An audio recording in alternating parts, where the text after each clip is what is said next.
बिहारी राष्ट्र निर्माण में लगा हुआ है। बिहार के बच्चे अपने घर छोड़ के भारत के हर कोने में जाते हैं, वहाँ काम करते हैं, फैक्ट्रियों में काम करते हैं, सड़क निर्माण में काम करते हैं, बिल्डिंग बनाने में काम करते हैं और कॉरपोरेट घराने के ऑफिस में भी काम करते हैं, बड़े बड़े कॉरपोरेट ऑफिस में। कहीं भी लिस्ट उठा के देख लीजिएगा, ऑफिस में आपको बिहार के लोग मिलेंगे और अपने मेहनत से वो आगे बढ़ रहे हैं। तो बिहारी सबका भला कर रहा है, देश का भला कर रहा है। बिहारियों का भला कौन करेगा? जहां उसका अपना घर था, पुश्तैनी घर, अपना गांव, उसका विकास कब होगा? बिहार का विकास कब होगा? ये आप लोग कभी सोचते नहीं है कि कैसे काम चलेगा। एक दूसरे पर ब्लेम कर देते हैं कि लालू जी का तो जंगल राज था, तो क्या लालू जी को काम करने दिया गया था? कैसे केस में फंसाया गया और पूरा कहानी तो आपको पता ही है कि क्या किया नहीं किया। तो जो दूसरे सरकारें आई, क्या उन्होंने काम किया? उन्होंने बिहार के युवाओं को रोजगार दे दिया, बिहार का विकास कर दिया? तो अगर नहीं किया तो बिहारी जाए तो जाए कहाँ? बिहारी कहाँ जाएगा, क्या करेगा? डेवलपमेंट क्या होता है, कैसे होता है, वो देख लीजिए। अभी हम केरल में हैं और ये देखिए कि क्या है, कितना खूबसूरत रोड है। और सिर्फ रोड ही नहीं, जो घर है, छोटे से छोटे घर भी बहुत खूबसूरत तरीके से बना हुआ है। और पढ़ने लिखने में भी साक्षरता दर भी यहाँ ज़्यादा है, स्कूल का मॉडल भी बहुत बढ़िया है। तो हमारे बिहार में कब होगा ये सब? तो एक बार जरा सोचना है कि कैसे होगा और बिहारियों का भला कौन करेगा। ये वीडियो को आप आगे देखिए, फिर आपको समझ में आएगा कि क्या करना पड़ेगा, कैसे होगा और कौन ठीक करेगा। नीलगिरी रेंज बहुत दूर तक फैला हुआ है।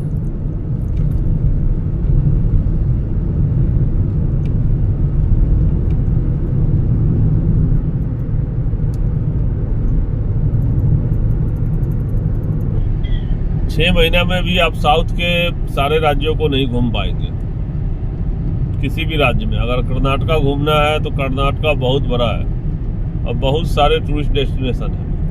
उसी तरह से तमिलनाडु में आप कहाँ ले लिए, देखिए कितने सारे टूरिस्ट डेस्टिनेशन है। और केरला में भी इसी तरह से सी बीच, पहाड़, सब कुछ तो है। आप आइए और घूमिए। जैसे कहते हैं ना कि मध्य प्रदेश में बहुत कुछ है घूमने के लिए, तो उसी तरह से केरला में भी है। बिहार में भी बहुत सारे हैं घूमने के लिए, लेकिन वहाँ थोड़ा अभी सुधार की जरूरत है। जनता चाहेगा तभी होगा, जनता के चाहने से होगा। जनता अभी चाह नहीं रही है, लग रहा है। जनता जिस दिन चाह जाएगी, बिहार भी सुधर जाएगा, वहाँ से क्राइम भी सुधर जाएंगे और प्रशासन भी ठीक हो जाएगा। तो वहाँ बदलाव की जरूरत है। इतने साल तो दे दिया, कुछ तो हुआ नहीं। आज भी बिहार के लोगों को रोजगार के लिए साउथ के राज्यों में जाना पड़ता है। तमिलनाडु, आंध्रा में हमारे बच्चे आके यहाँ पर लेबर का काम कर रहे हैं, उनके लिए वहाँ कुछ हुआ नहीं। बिहार से लोग प्लान कर रहे हैं, आधी आबादी बिहार छोड़ के भाग चुके हैं। तो बिहार को मिला क्या? हमने तो बहुत दिया नेताओं को, दलित के नेता हो, यादव का नेता हो, किसी भी जाति का नेता हो। जनता के लिए जब तक कोई कुछ नहीं करेगा तो नेता को कहलाने के लायक नहीं है। तो हम साउथ के राज्यों में घूमने के बाद यही देखा कि हमारे बिहार में अभी बहुत कुछ करना बाकी है, कुछ भी नहीं हुआ है, 1% भी नहीं हुआ है। बिहारी बहुत मेहनती है, बहुत काम करता है और आगे बढ़ना चाहता है, तो अपने बलबूते पर बढ़ रहा है। उसमें सरकार का कोई योगदान नहीं है। शिक्षा व्यवस्था बिल्कुल ध्वस्त है। अब बच्चे जो IIT और बीटेक कर रहे हैं, उसके लिए उनको पढ़ने के लिए जाना पड़ता है राजस्थान, तो कोचिंग करने जाते हैं कोटा में, दिल्ली में रह के पढ़ाई करते हैं, बाहर करते हैं, फिर जाके कंपटीशन से आगे बढ़ते हैं। तो उसमें भी सरकार का कोई योगदान नहीं है। हॉस्पिटल का बहुत बुरा हाल है। तो जब तक ये सब सुधार नहीं होगा, पुलिस की व्यवस्था जब तक नहीं सुधरेगा, बिहार का विकास नहीं होगा। विकास देखना है तो देखिए कि यहाँ क्या है और कैसे है। आप लोग देखिए और फिर समझिए कि मैं क्यों कह रहा हूँ। तरक्की क्या होता है ये देखिए।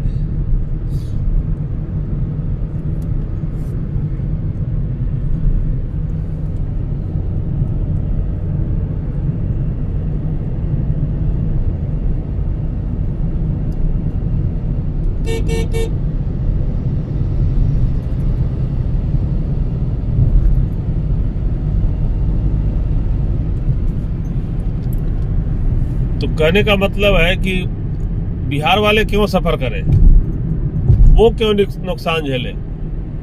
वोट तो देते हैं ना, चुनाव में हम नेता को जिताते तो हैं, फिर हमें क्या मिला। हम तो 30 साल से इंतजार कर रहे हैं कि हम जाएंगे वापस जाएंगे वापस, अब माहौल ठीक होगा, अब माहौल ठीक होगा। नहीं हुआ तो कब सुधरेगा। लूट के लिए है बिहार, ये आप लोगों को देखना है, बिहार के जनता को देखना है। फिर से चुनाव आने वाला है। मैं राजनीति की बात नहीं कर रहा हूँ, मैं घूमता हूँ, देखता हूँ, देश विदेश सब जगह जाके देख लिया, सब जगह अपने लोगों से मिलता हूँ, फिर बात करता हूँ, फिर समझ में आता है कि कहाँ जा रहे हैं। कुछ खास लोग हैं जो बिहार को बर्बाद कर रहे हैं। वो बिहार को उलझा के, जातियों में, धर्म में उलझा के बिहार को लोगों का नुकसान कर रहे हैं। वो जाति धर्म में उलझाने वाले जो नेता हैं, उनके बच्चे तो आगे बढ़ रहे हैं, वो बाहर जा रहे हैं। अगर कोई कह रहा है कि हिंदू बचाओ, तो उसके बच्चे, नेता के बच्चे को देखा है कभी झंडा लेके कूदते हुए, हिंदू बचाने के लिए नारा लगाते हुए? नहीं देखा होगा। उसी तरह से जातिवादी नेताओं के बच्चों को देखो, वो लोग भी रोड सड़कों पे नहीं आते हैं हंगामा करने के लिए। तो सब लोग, वो तो आगे बढ़ रहे हैं, आप लोग उलझ जाते हो। इसलिए आप लोग पढ़ाई लिखाई करो, पढ़ाई लिखाई छूटना नहीं चाहिए, और नेता चुनने से पहले 3 बार सोचो। तो चुनाव के पहले जो पैसे बांटते हैं उस पर ध्यान नहीं देना है, और सोच समझ के वोट करोगे तो आगे बढ़ोगे। मैं यही करना चाहता हूँ। मैं केरला से अभी आपको बता रहा हूँ कि क्या करना पड़ेगा आगे चुनाव में, और कैसे बिहार को सुधार किया जा सकता है, वो आपको सोचना है। जो मैं कह रहा हूँ कि आपके बच्चे को बाहर नहीं जाना पड़े, उसके लिए क्या करना पड़ेगा, तो सोच समझकर वोट करें और बिहार को आगे बढ़ाएं। जय हिंद, जय बिहार, जय भारत। सरकार और पुलिस बढ़िया होने से एक चीज तो देखने को मिलता है कि आपको कोई भी टैक्सी, गाड़ी, ऑटो टूटा फूटा नहीं मिलेगा, रंग उड़ा हुआ नहीं मिलेगा। सबका कंडीशन एकदम चमकता हुआ। देखिए, कोई भी ऑटो पर देख लीजिए, आपको चमकता हुआ मिलेगा। कोई भी लटका फटका नहीं मिलेगा, एकदम टूटा हुआ गाड़ी जर्जर हुआ पड़ा है। दिल्ली में रहते हैं, देश की राजधानी है, लेकिन वहाँ के ऑटो को देख लीजिए, टैक्सी गाड़ियों को देख लीजिए, तो आप कहिए कि कहाँ रह रहे हैं, कबाड़ खाना में रख रहे हैं, कहाँ रह रहे हैं। कोई देखने वाला है, कोई आरटीओ नहीं, कोई पुलिस नहीं, कोई पूछने वाला ही नहीं है। रूल है लेकिन कोई फॉलो नहीं करता। कोई भी ऑटो उठा के देख लीजिए, एकदम टूटा हुआ ऑटो, पता नहीं कैसे पास कर जाता है उसको। आरटीओ वाला कैसे उसका सर्टिफिकेट इशू कर देता है, समझ में नहीं आता। सीख लो कुछ दिल्ली वालों, दिल्ली के सरकार, सीख लो। राजधानी है देश का, और वहाँ क्या हाल कर रखे हो। और यहाँ देखो केरला में, त्रिशूर में हम अभी, और यहाँ कितना बढ़िया दिख रहा है। तो कभी कभी देखा भी करो और शर्म भी महसूस करो अपने आप को कि देश की राजधानी के पुलिस और प्रशासन और आरटीओ कैसा है, क्या काम करता है।